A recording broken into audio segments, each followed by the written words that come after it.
Alstom a connu des difficultés financières au début des années 2000.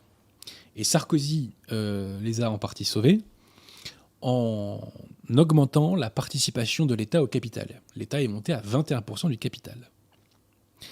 Quelques années plus tard, en 2006, Bouygues a pris des parts, notamment celle de l'État, dans Alstom.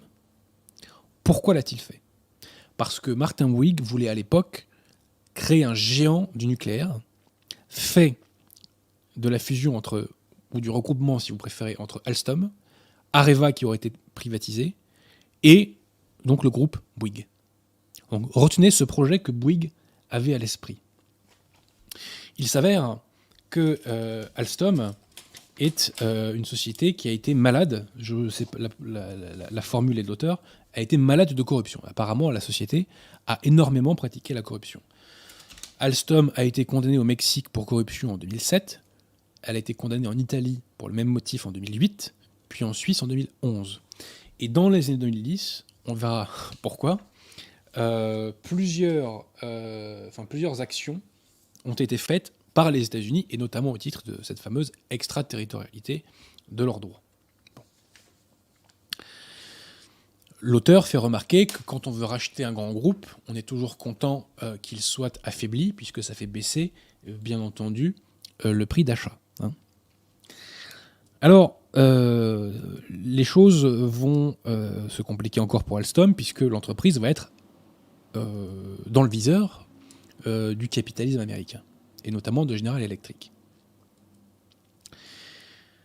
Je vous évoque, comme je l'ai dit tout à l'heure, nous avons des ennemis extérieurs, mais les intéressés n'auraient aucune influence s'il n'y avait pas des ennemis intérieurs. Je ne sais plus quel intellectuel maghrébin disait qu'on ne colonise que des peuples colonisables. Alors, on apprend, enfin je ne le savais pas, que dans le plus grand secret dès septembre 2012, le secrétaire général adjoint de François Hollande, et qui c'était ce secrétaire général adjoint ? C'était un certain Emmanuel Macron. Donc demande à l'APE de commander un rapport sur la situation d'Alstom au cabinet américain A.T. Kearney, dans le dos du ministre Arnaud Montebourg.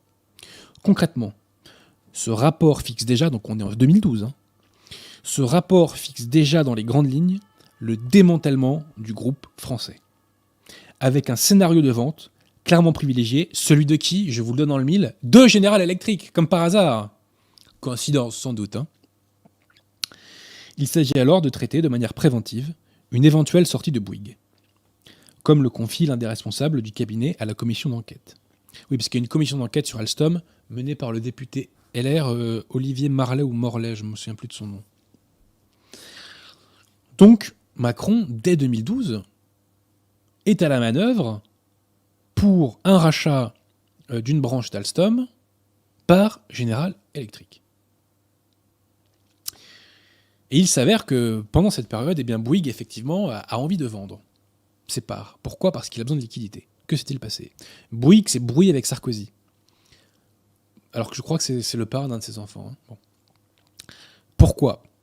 Parce que Sarkozy, quand il était président, a autorisé l'émergence d'un nouveau prestataire de téléphonie mobile, à savoir Free. Et donc Bouygues a vu ses parts de marché en bonne partie rognées, si vous voulez, rognées. Donc Bouygues a beaucoup perdu à cause de Sarkozy.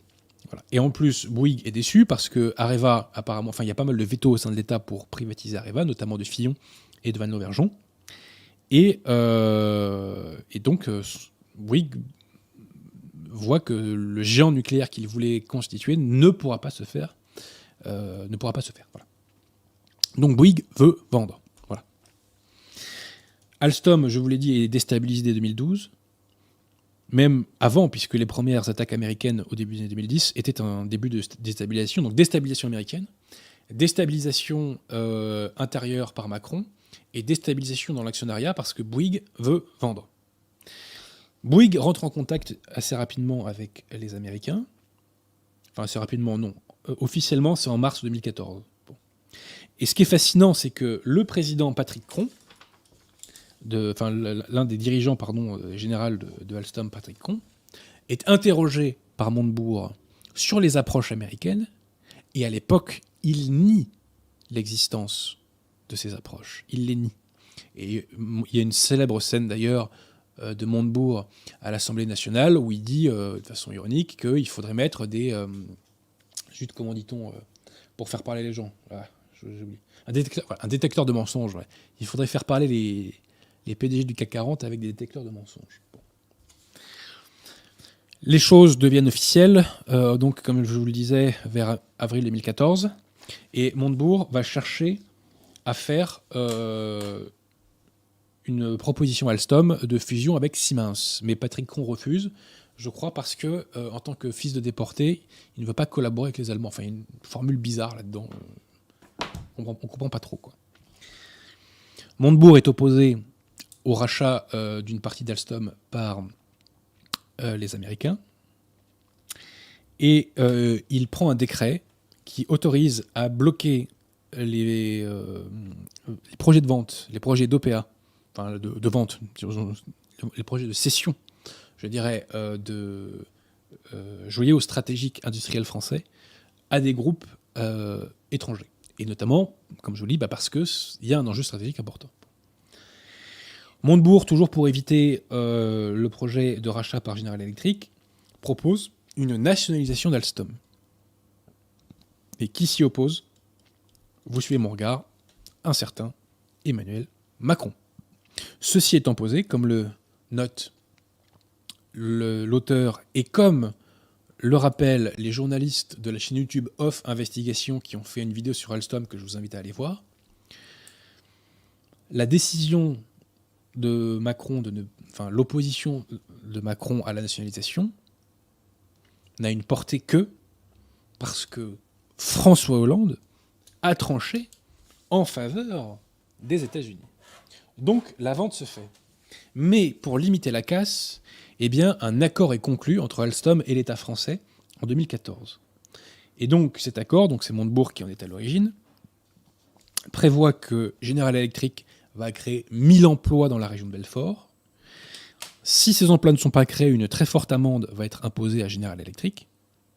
Et les centres de décision doivent rester en France pendant au moins 10 ans. Et là, chers amis, vous me voyez venir. Les 1000 emplois promis n'ont pas été créés. 5000 emplois ont été détruits.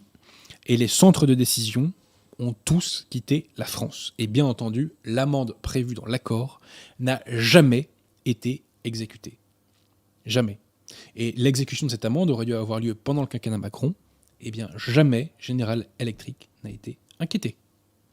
Jamais. Donc voilà comment on se fait piquer notre technologie sans que la Ve République ne réagisse. Alors, les journalistes de Off Investigation ont remarqué qu'un certain nombre de bénéficiaires de la vente d'Alstom, au niveau des intermédiaires, ont été des donateurs d'Emmanuel Macron en 2017. Bien entendu, cela relève du hasard. Voilà. Et le fameux Patrick Cron, donc, qui était à la tête d'Alstom, j'ai plus je n'ai plus la somme exacte, mais il a embauché plusieurs millions pour la cession d'Alstom. Alors, d'une branche d'Alstom. Vous l'avez vu, hein, ça a fait la une il n'y a pas longtemps, c'est que EDF a fini par racheter une partie de ses turbines, voire toutes les turbines, mais pour un prix 2 fois supérieur à celui de la cession.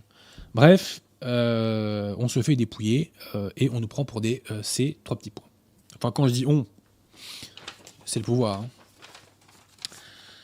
Donc voilà, voilà où nous en sommes, et voilà une illustration de la guerre économique qui est faite à notre pays. Et retenez bien une chose, chers amis, c'est que, comme le disait Jean Bodin, il n'est de richesse que d'hommes. Et quelle est la grande force de la France? Eh bien, c'est le peuple français qui, anthropologiquement, malgré la décadence actuelle, reste brillant d'un point de vue économique. Nous sommes un peuple d'ingénieurs, nous sommes un peuple d'entrepreneurs, nous sommes un peuple de créateurs. Internet, à la base, c'est nous. La carte à puce, c'est nous. L'imprimante 3D, à la base, c'est nous. On n'est pas des rigolos. Voilà. Et si nous n'étions pas trahis, eh bien, nous pourrions faire encore plus, je dirais, un carton dans le cadre de la compétition du commerce international.